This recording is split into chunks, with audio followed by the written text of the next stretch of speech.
Olá, sejam bem-vindos à nossa Escola Bíblica Online. É um prazer tê-los aqui novamente. Eu sou o professor Israel e chegamos à aula de número 3. Na aula de número 8. Na aula de número 8, o tema é ordenanças para confessar os pecados e perdoar as ofensas. Antes de começar, é preciso saber que esta aula tem uma estratégia educacional muito própria. Aqui na descrição do vídeo existem 3 informações que são informações importantes para o seu aprendizado. Primeiro, há um cronograma da aula, a maneira como eu estou organizando o conteúdo para apresentar para vocês. Além disso, há também uma aula-atividade que serve para a verificação do seu aprendizado. Por último, há também um fórum onde você pode deixar as suas dúvidas ou fazer os seus comentários. Tudo bem? Dedique aí um tempo para poder assistir essa aula, dedique um tempo para ler a sua revista, dedique um tempo para ler o texto bíblico. Assim eu tenho certeza que este aprendizado será muito positivo para você. Bom, para começar, eu quero inicialmente apresentar para vocês o cronograma da aula. Essa aula está dividida em 3 sessões.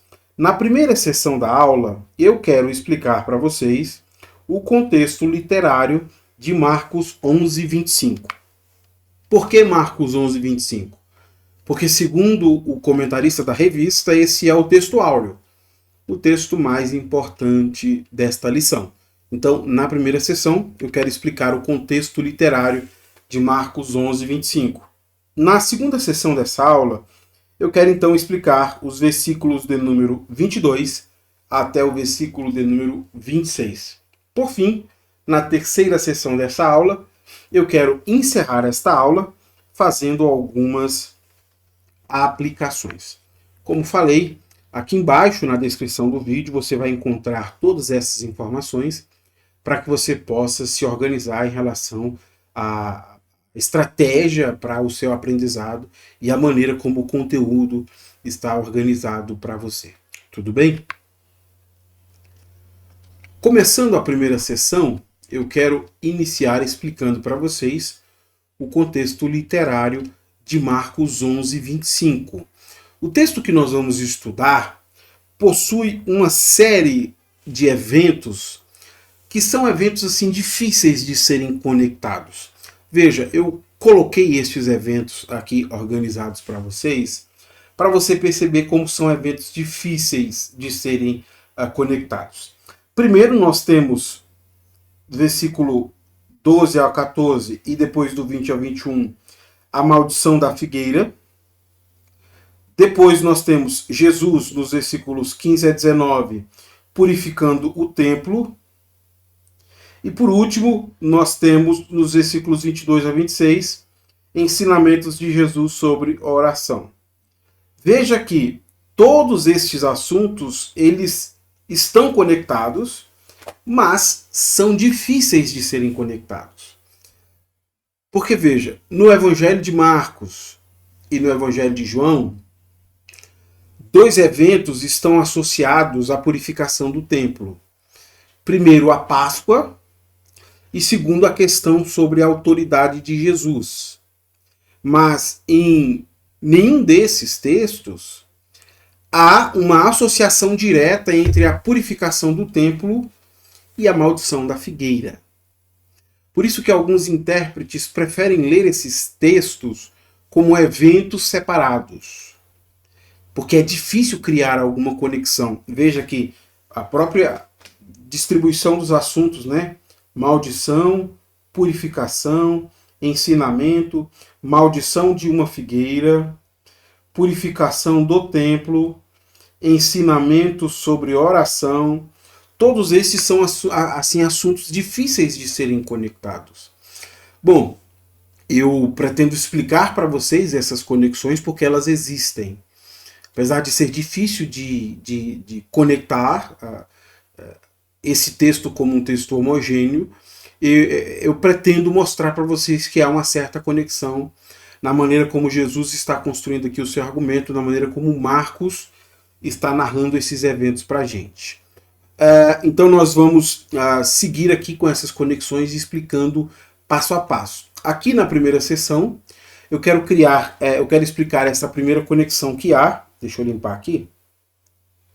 A primeira conexão que há entre a maldição da figueira e a purificação do templo. Na segunda sessão, eu vou mostrar a conexão que há entre esses dois eventos e os ensinos de Jesus sobre a oração. Tudo bem? Então, a primeira sessão eu explico essa conexão, na segunda a gente vai para o texto áureo, que é Jesus ensinando sobre a oração. E para falar sobre a maldição da figueira, eu quero ler com vocês o versículo de número 12, 13 e 14. Na manhã seguinte, quando saíam de Betânia, Jesus teve fome. Viu que, a certa distância, havia uma figueira cheia de folhas e foi ver se encontraria figos. No entanto, só haviam folhas, pois ainda não era tempo de dar frutos. Então Jesus disse à árvore: nunca mais comam de seu fruto. E os discípulos ouviram o que ele disse. Veja, Jesus está saindo de Betânia, ele está indo em direção ao templo, ele sente fome, vê uma figueira cheia de folhas, vai ver se encontra ali algum figo para comer. Como não havia nenhum figo, porque não era a estação de produção de figo, Jesus então amaldiçoa a figueira. Depois de amaldiçoar a figueira, Jesus segue viagem em direção ao templo, purifica o templo, volta para Betânia. No outro dia cedo, quando eles estão saindo de Betânia, os discípulos observam que aquela figueira que Jesus havia amaldiçoado secou. Vai haver uma admiração por parte dos discípulos em relação a isso que acabou de acontecer. E aí Jesus vai conectar então a parte da figueira secar aos seus ensinos de oração. Então veja que de alguma maneira esses três tópicos estão conectados.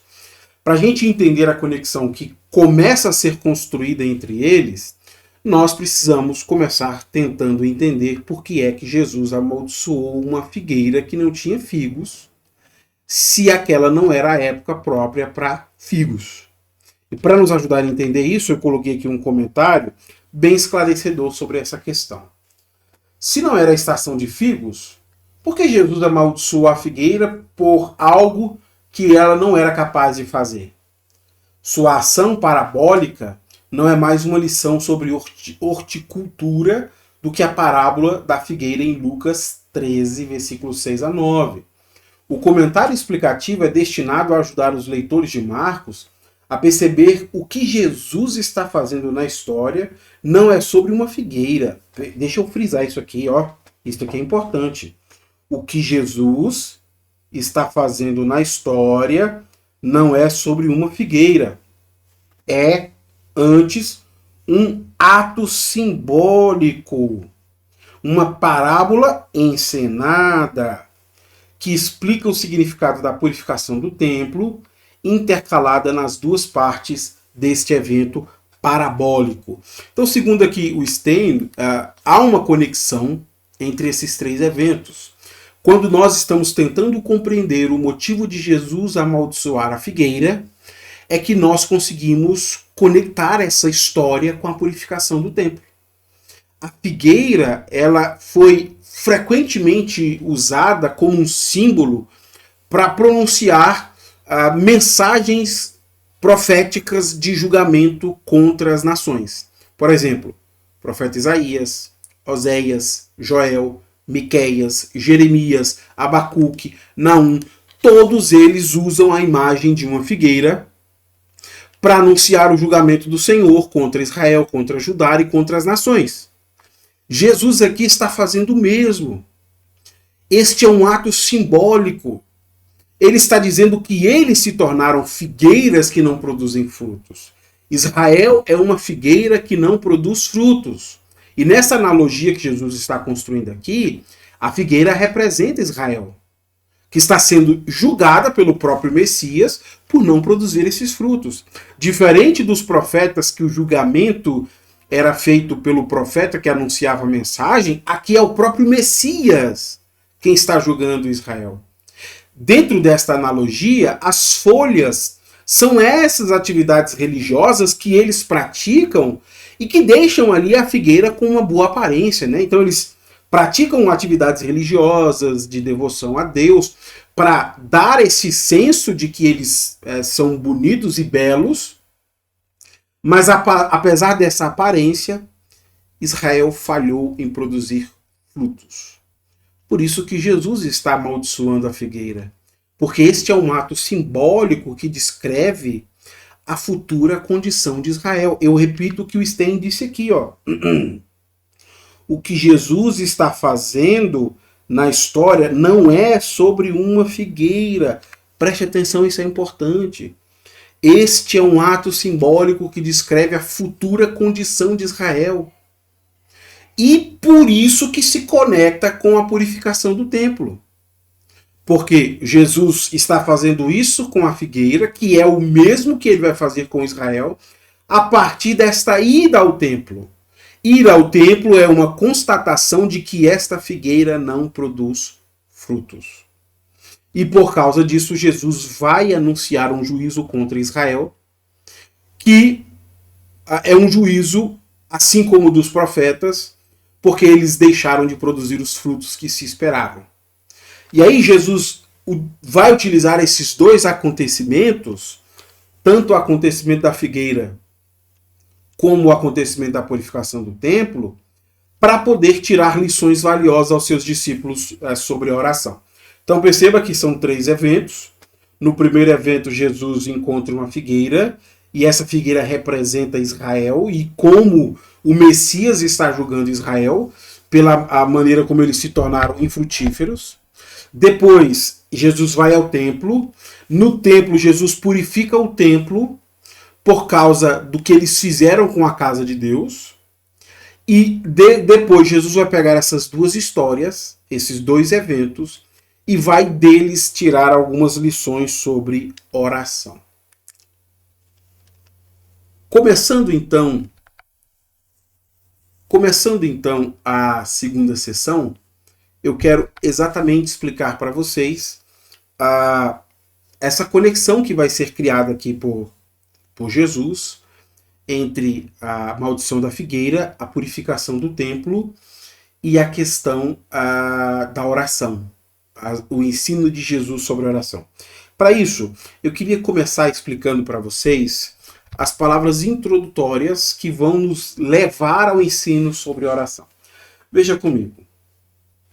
Na manhã seguinte, quando os discípulos passaram pela figueira que Jesus tinha amaldiçoado, notaram que ela estava seca desde a raiz.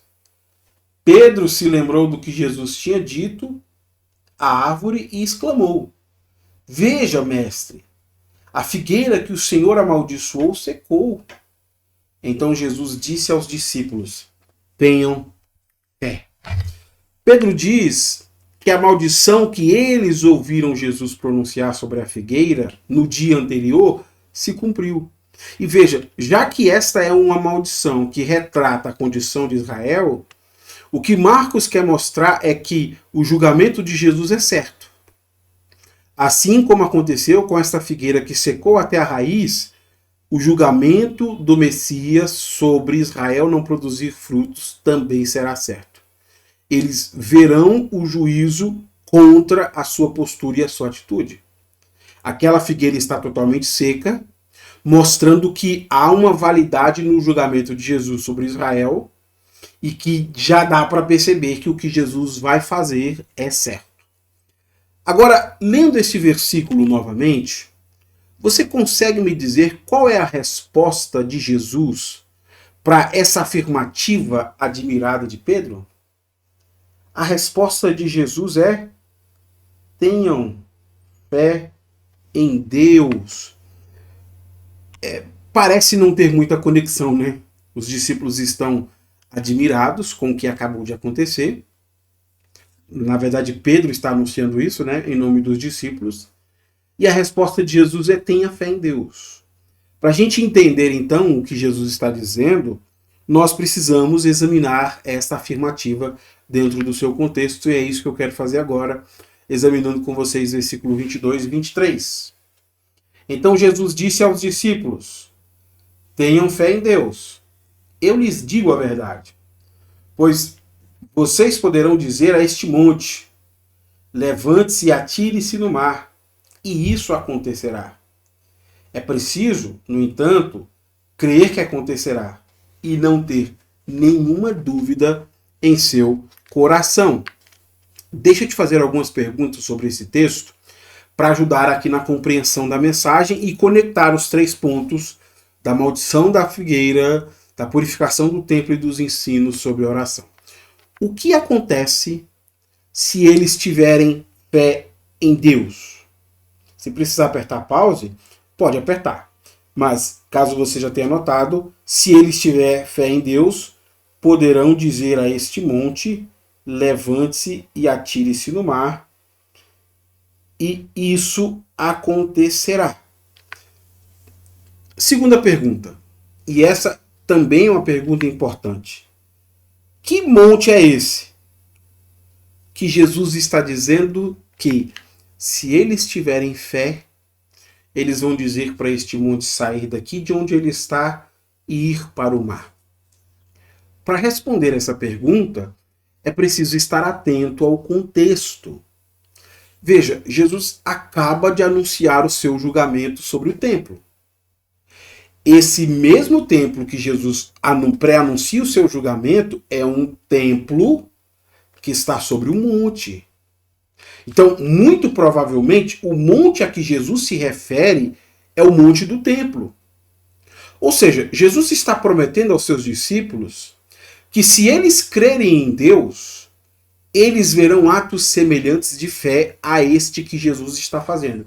E talvez você não tenha dimensão do que Jesus acabou de anunciar. Tem uma aula onde eu explico isso. Aqui na playlist do canal, você procure por a IBD, onde nós tratamos sobre o Evangelho de Marcos. Se não me engano, a aula 10 ou é a 11. Nós examinamos aqui no Evangelho de Marcos o anúncio de Jesus da destruição de Jerusalém. Pedro está admirado pelos tamanhos das pedras do templo. E Jesus diz a Pedro: olha, não vai ficar pedra sobre pedra, isso aqui vai ser tudo destruído. Ter ouvido isso foi assim espantoso. Porque ninguém jamais imaginaria que o templo seria destruído. Por diversos motivos. Motivo religioso. Nas palavras de Moisés, é o templo que dá a Israel a noção de que eles são diferentes das outras nações, porque Deus habita no meio deles. Uma confiança em Deus, porque eles se sentem povo de Deus, então é difícil imaginar Deus indo embora do meio do seu povo. A opulência do templo é uma construção magnífica, e também a dificuldade de destruir aquilo. Mas perceba, Jesus está dizendo assim para os seus discípulos: se vocês tiverem fé em Deus, vocês vão dizer para este monte se lançar no meio do mar. Para aqueles discípulos, muito provavelmente, eles não entenderam em primeiro momento que Jesus está falando como Deus pode mudar de maneira significativa realidades. Como Deus pode interferir sobre circunstâncias. Quando aquele templo foi destruído, quando veio a ruína, essa palavra de Jesus fez muito mais sentido. Porque agora eles percebem o quanto Jesus é poderoso para fazer grandes coisas. Ninguém jamais imaginaria que aquilo que Jesus estava dizendo aconteceria, a não ser os discípulos que veem ele como Messias. Mas, quando aconteceu, os discípulos tiveram a consciência do que Jesus está falando. No dia que Jesus pronunciou a destruição do templo, alguns acharam impossível, outros zombaram dele. O templo foi destruído e nessa destruição os discípulos entendem aqui o que Jesus está dizendo. Jesus está prometendo a eles que, se eles crerem em Deus, eles verão atos semelhantes do poder de Deus sendo manifestado. Deus pode trazer o seu juízo e mudar a realidade daquela nação, mudar inclusive um templo de cima do monte para dentro do mar e ninguém mais sabe que ele existe porque ele foi destruído. E se essas pessoas orarem a Deus, elas verão de maneira igual, se elas crerem em Deus, Deus realizar grandes coisas nos pedidos que elas apresentam ao Senhor. Então é assim que esses três pontos se conectam. Primeiro, Jesus está anunciando a destruição de Jerusalém. Ele vai ao templo para provar que esta é uma figueira que não produz fruto. E ele pega este elemento de transformação da realidade do juízo de Deus, que vai botar fim àquilo tudo, para dar a esses discípulos alguns ensinamentos sobre oração.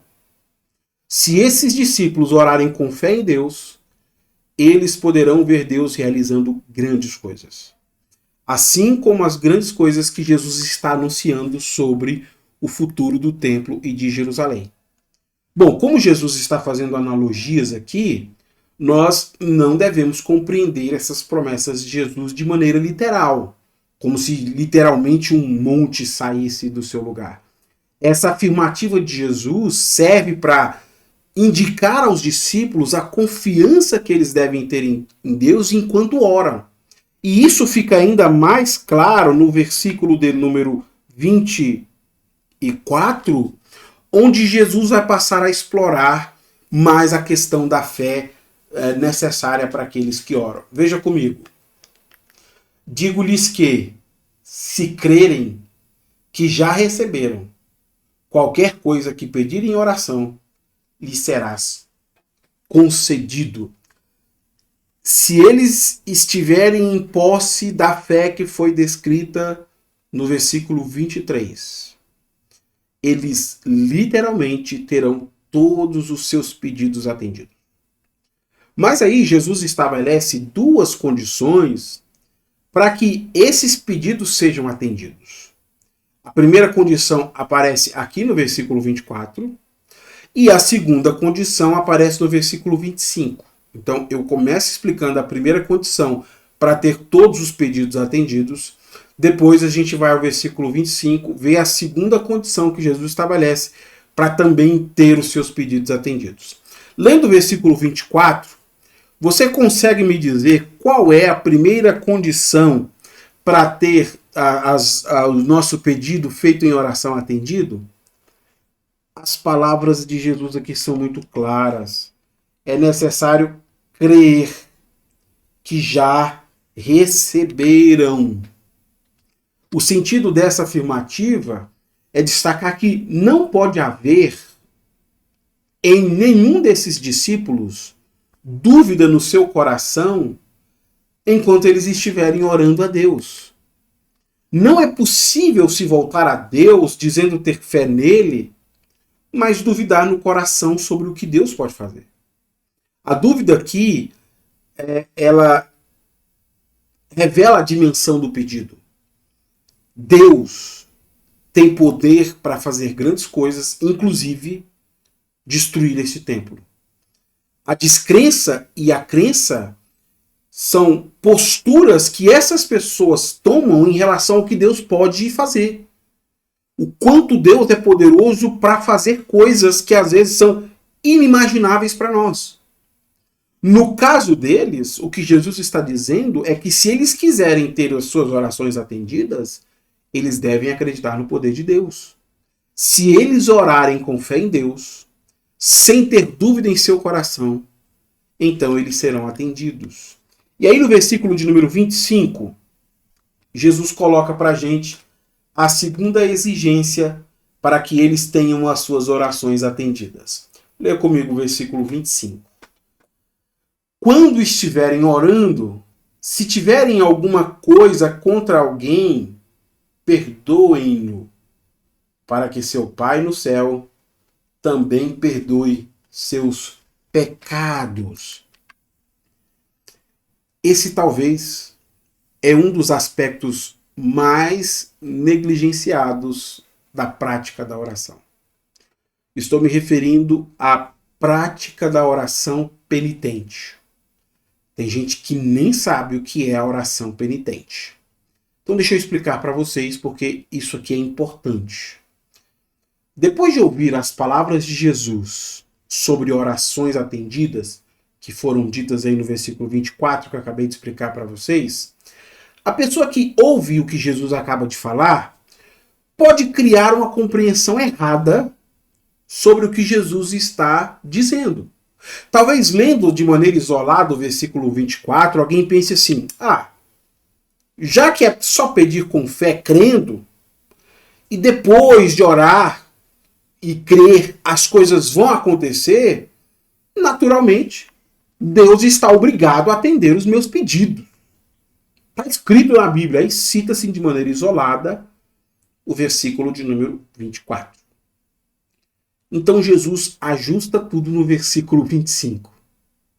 Porque no versículo 25, Jesus diz que enquanto você estiver orando, não deixe de orar pedindo perdão pelos seus pecados. Porque diante de Deus é isso que você é. Você é um pecador que precisa ser perdoado. Por isso que você ora pedindo perdão. Quando você está diante de Deus, não há mérito em você para fazer pedidos a Deus. E você está suplicando pela misericórdia dele antes de pedir alguma coisa, porque você sabe que nem ouvir a sua oração ele deveria, por causa das suas transgressões. Esse tipo de oração é conhecido como oração penitente, porque o conteúdo da oração é uma confissão e um arrependimento pelos pecados. Um bom exemplo de salmo penitente, por exemplo, é o Salmo 51. Mas aqui Jesus está falando sobre oração de penitência. Mas veja, essa pessoa que está pedindo perdão para Deus se lembrou de algo importante. Ela está pedindo perdão, reconhecendo os seus pecados, clamando pela misericórdia. E enquanto está fazendo isso, ela se lembrou que alguém cometeu algo errado contra ela. Ela se lembrou que assim como ela errou contra Deus, outras pessoas também erraram contra ela.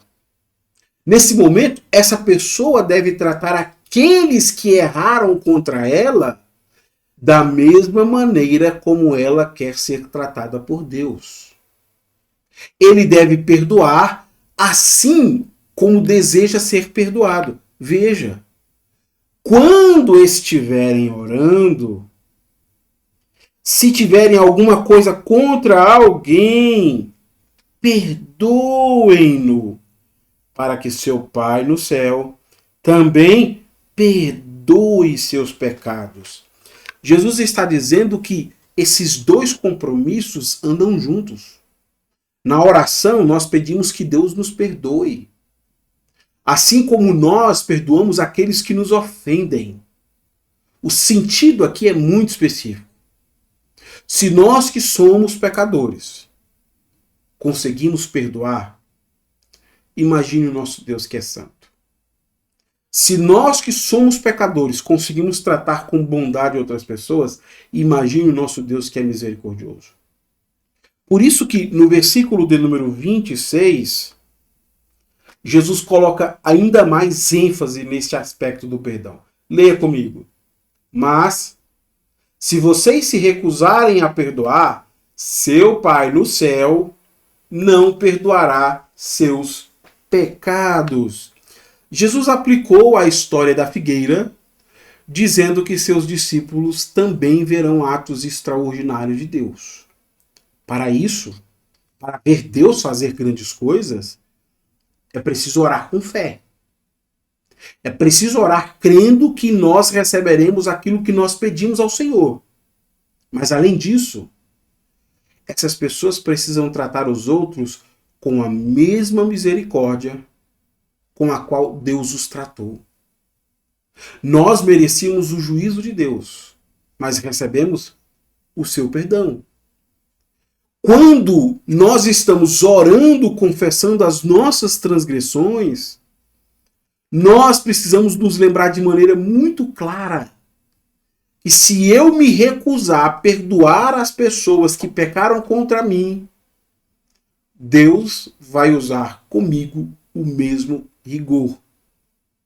Porque se outras pessoas não merecem misericórdia, por que eu deveria exigir misericórdia? Isso é incoerência. Não é possível esperar que Deus me trate de maneira diferente daquela que eu trato as pessoas. Ele vai me tratar da mesma forma como eu trato as pessoas. E sabe por que que Jesus está dizendo isso? Por causa das grandes respostas que vêm por meio da oração. Nós não merecíamos receber nenhuma dessas grandes respostas. Mas quando nós pedimos crendo, Deus faz. E não é mérito, é misericórdia. E esta mesma misericórdia exige que a gente trate outras pessoas da maneira como nós queremos ser tratados por Deus. Para encerrar essa aula, eu gostaria de fazer algumas aplicações, aplicando esses versículos que foram explicados a ensinamentos sobre a oração e questões importantes que nós precisamos considerar. Veja aí comigo. Primeira aplicação. Deus conhece o tipo de fé que existe em seu coração. A fé no texto bíblico que nós estudamos hoje não está associado a falar alto enquanto você ora. A fé no texto bíblico que nós estudamos hoje também não tem a ver com tempo de oração. A fé não tem a ver com nenhuma dessas atividades externas. A fé do texto bíblico que nós vimos hoje está relacionada a uma confiança que você expressa em seu coração sobre o que Deus pode fazer. E por que eu estou te dizendo isso? Porque quando você se aproxima de Deus para orar, a sua confiança em Deus ou a sua desconfiança de Deus não ficam do lado de fora. Quando você se aproxima de Deus para orar, a sua confiança chega junto. Ou a sua desconfiança também chega junto. Deus conhece como está o seu coração enquanto você clama a Ele. Deus conhece o tipo de fé que existe em seu coração. E você precisa ter isso muito claro na sua vida. Você não consegue esconder de Deus os seus sentimentos. Você pode esconder das pessoas, você pode querer ser um durão, uma pessoa que não expressa os seus sentimentos, mas enquanto você ora, você revela se em relação a Deus você confia nele ou você desconfia dele. Segunda aplicação. A oração de penitência é uma prática importante na vida devocional. Veja, a oração de penitência é essa oração que nós reconhecemos a nossa condição. É muito bom saber que Deus ouve as nossas orações. É maravilhoso. Mas todos nós precisamos ter a consciência que não é por mérito. Não é porque você ficou 1 hora de joelhos, não é porque você gritou, é porque Ele é misericordioso. E se nós não oramos confessando os nossos pecados, a gente se esquece disso. A gente se esquece do nosso pecado, a gente se esquece que deve tratar o outro assim como nós queremos ser tratados. Por isso que a oração de penitência deve ser uma prática comum nas suas práticas de oração. Frequentemente você deve confessar ao Senhor os seus pecados. Se precisar de ajuda, leia o Salmo 51. Medite no Salmo 51. Ore o Salmo 51.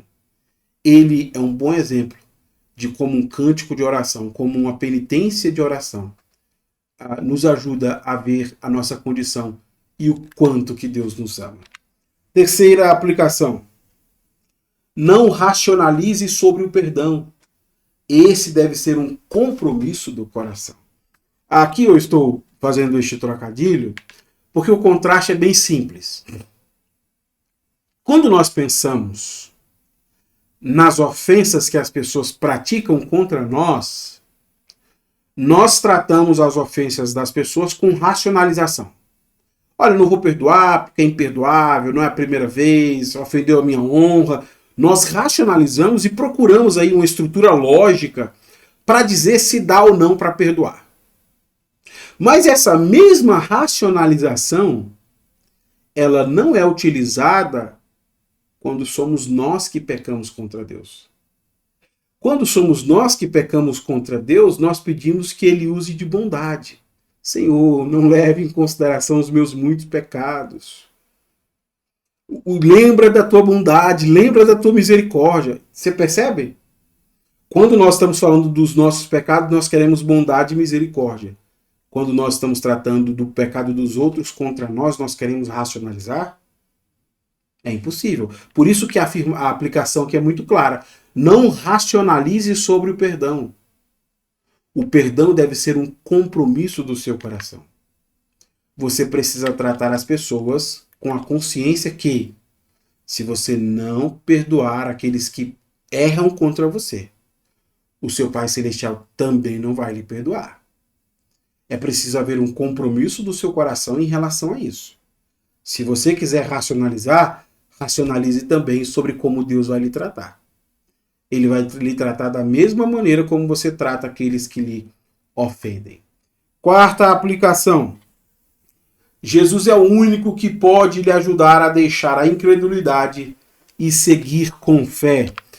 Isso aqui é importante porque às vezes nós somos essas pessoas que dependemos muito de circunstâncias para confiar em Deus.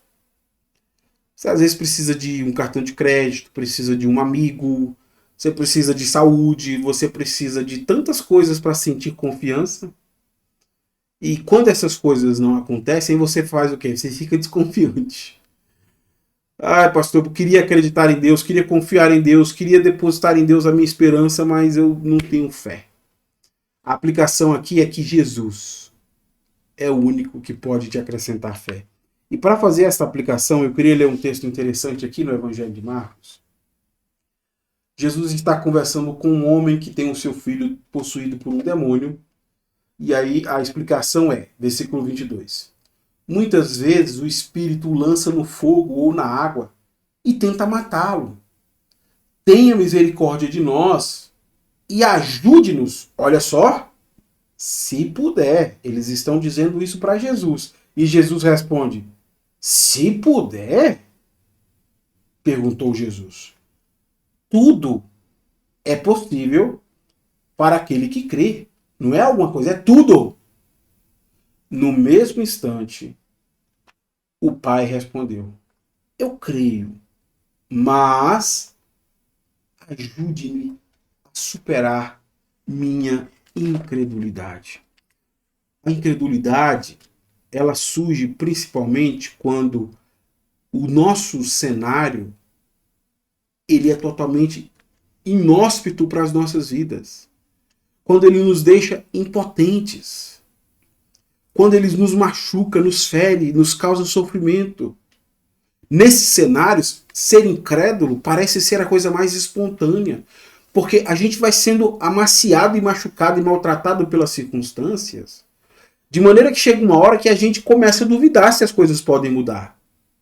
E aí a gente está como este pai dizendo a Jesus, se o Senhor puder, Jesus. E Jesus responde de maneira muito clara, tudo é possível para aquele que crê. Nossa! Então me dá fé. Porque incredulidade eu já tenho. A incredulidade é um problema que todos nós precisamos lidar, principalmente nos dias mais agudos, nos dias da nossa impotência pessoal, no dia que não há reação apropriada porque nós estamos com muitos problemas. Lembre-se, Jesus é o único que pode lhe dar a fé necessária para lidar com situações como essa. Quinta aplicação. A constante falta de fé e a amargura do coração impedem suas orações de serem atendidas. Nessa última aplicação, eu estou colocando as duas aplicações. Eu estou colocando as duas exigências de Jesus. Jesus colocou duas exigências para as nossas orações serem atendidas. Primeiro, é preciso ter fé em Deus, confiando que Ele vai nos ouvir, que Ele vai nos atender. É preciso confiar. Segundo, é preciso tratar as pessoas que erram contra nós com misericórdia. Então, nessa aplicação, eu estou dizendo que essas duas coisas, a falta de fé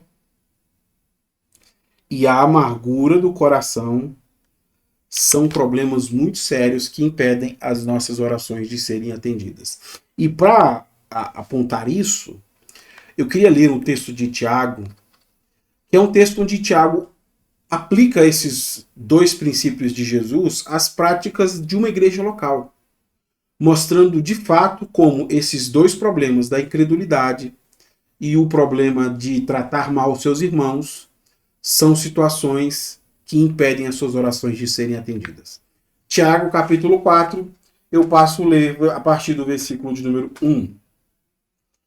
De onde vêm discussões e brigas em seu meio?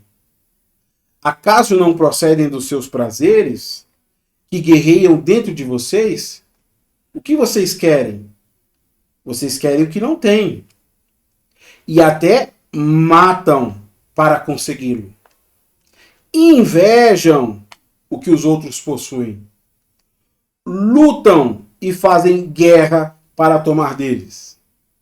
E, no entanto, não têm o que desejam porque não pedem. E quando pedem, não recebem, pois seus motivos são errados.